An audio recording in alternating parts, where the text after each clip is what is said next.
chapter. They benefited out of our own efforts. They should be saying thank you, ANC, and the Mass Democratic Movement. Now, I think it is important, comrades, to pose those questions to whoever has doubts. You know, Zimbabweans used to support PAC. There is a history to it, which I cannot give because we don't have time.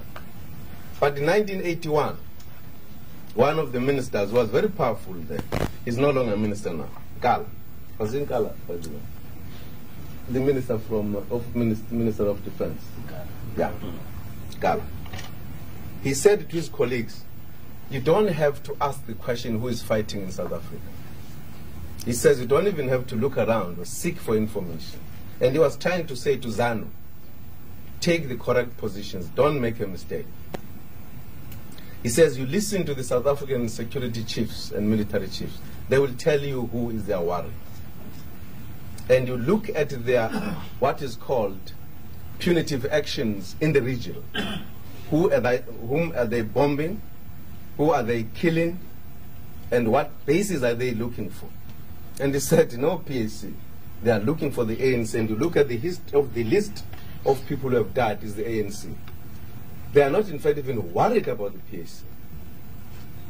Now, whether you talk about going for detention or imprisonment, long-term, or those on the death row, you look at every other thing. The evidence is there as to who has been struggling. I don't think some people have actually a right to say we are selling out. I think there's not even any reason for that to even enter into our mind and make us feel perhaps there is something not they are saying. They've got no right to comment about the struggle because they've been there, they've never fought it. All what you see from those quarters are the statements in the Sowetan, in the May. That's why they exist, in that paper, more than any other paper.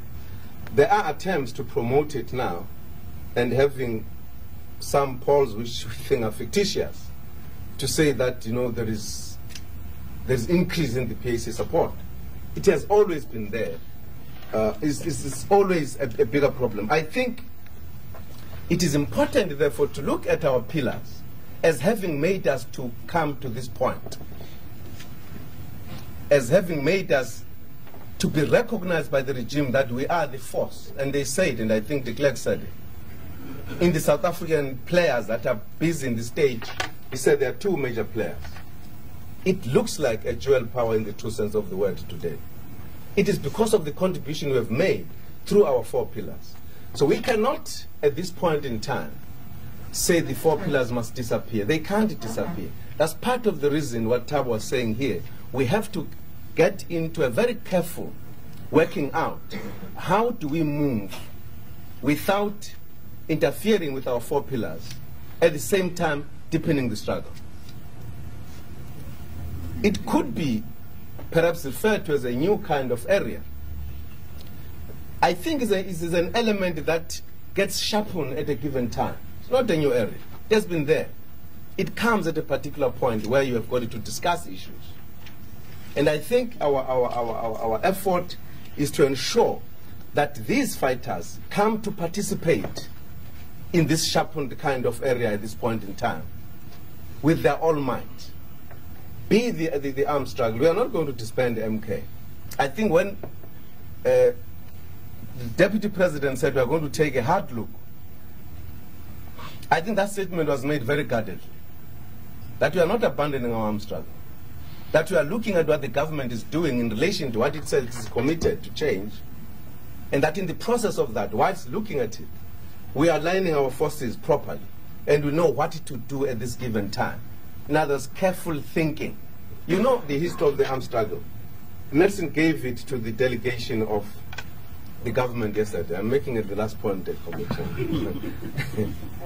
history of it, how the decision was taken. But if you look at 1961, when it was declared, very careful, even then, very carefully chosen what kind of targets were chosen. It has moved stage by stage. The ANC has always thought it necessary to know exactly what it does at a particular time. You know, one of the points that was made was our sabotage then was not aimed at taking away lives, the early stages of our armed struggle. Conditions dictated that at a particular point we had to take lives. So everything that we do, we sort of carefully look at. And I think rather than feeling there is an interference with the 4 pillars, that will be canvassed. It's difficult to speculate.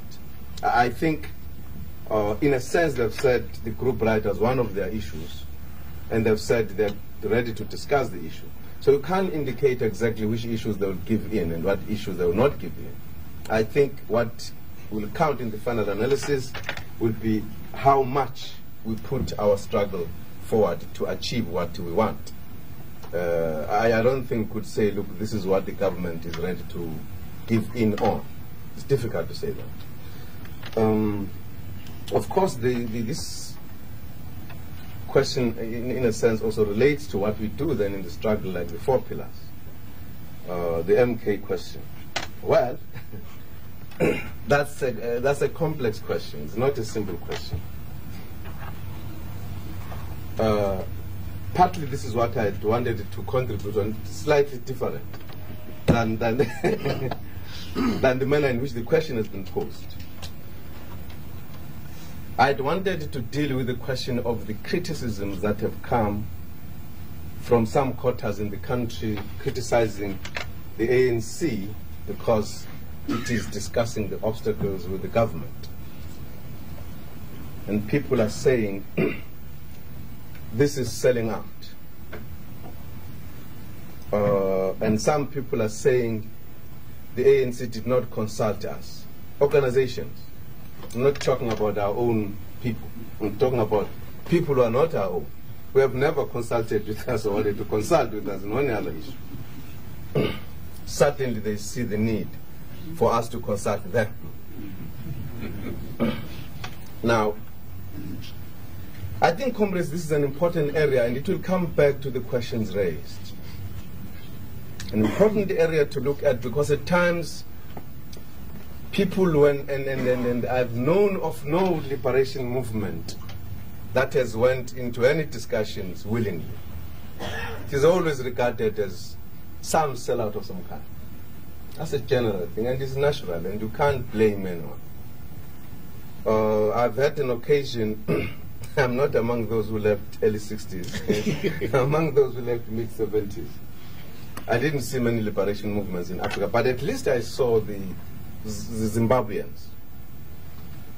And I had an occasion to look at them when they were going to Lancaster House. I was with them in Mozambique. They were literally taken and bundled into the plane to negotiate and to come out with a solution, whether they like it or not. There was a famous meeting where the presidents of the frontline states called 2 leaders of the Patriotic Front, Goma and Mugabe. Somewhere outside Africa, there was a meeting of the non-aligned movement. And they called them and they said, brothers, we have decided that the issue of Rhodesia must be negotiated, and we have to go to the talks. And there were 3 presidents of the states in the region, and they said, if you don't want to go, then please don't fight from our countries. Pack your bags and fight from our own country, if you don't come back with the solution. And that president was speaking, and he looked to his colleagues and said, am I expressing our decision? The other one said, yes. And he looked at the second one, am I expressing our decision? The other one said, yes. So they were actually forced, unprepared, to the Lancaster. And they were complaining as they were going there, up to the last moment, in fact. And nobody could complain in Zimbabwe that the armed struggle was not on. If you remember, I'm sure many of us were grown up already. They were talking about liberated zones.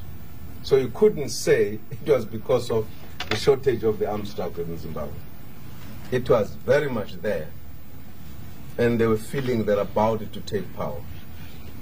But they came across a moment where they had to negotiate In fact, if you think seriously, hardly any struggle that has ended up with someone standing with his AK-47 on top of his former oppressor and saying, now I've defeated you.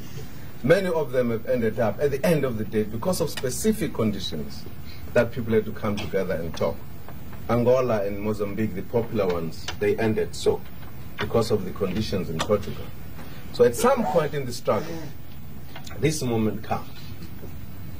Our 4 pillars, they could add more, we could subtract if you wanted to, are part of our efforts and methods to achieve our victory. And they were not all there at the beginning, and at the end there may be more than 4, they may not be all there at the end. It depends how the struggle moves. And I think it is important for us to take that point, and I'll come back to it, to the people who are critical at this point in time. We have, at a certain stage of our history, added these pillars. One of them that we added in 1960 was the arms struggle. Conditions had arisen that we had to fight. If certain conditions did not arise, we might perhaps not have declared the arms struggle like many African countries. Conditions came where we thought it was time that we declared the arms struggle. We added the arms struggle pillar. And because we were banned, we divided that pillar into 2. The underground, at the political level and at the military level. And by 1960, I think, already the leadership of the ANC had seen the necessity of adding a pillar of the isolation of South Africa. I think you will remember that Chief Luthuli was the first to call for disinvestment in 1959. By then, the ANC had seen the need to isolate South Africa. We have argued that case for many years. That's a pillar that came, in fact, at the point when the ANC leadership realized the conditions were changing in South Africa because the banning was coming. It was clear to some people that we were heading for that kind of situation. So these pillars have been added as we go along, as the conditions arise. And as we add them, they become part of our arsenal. They become part of our instruments to use in order to achieve victory. I think for these people have gone to prison, have gone to exiles, have lost their lives in many ways.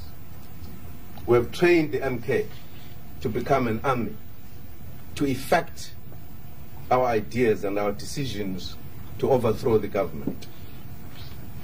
And it has been, I think, the efforts of that army that have contributed to the situation in South Africa deepening into a crisis.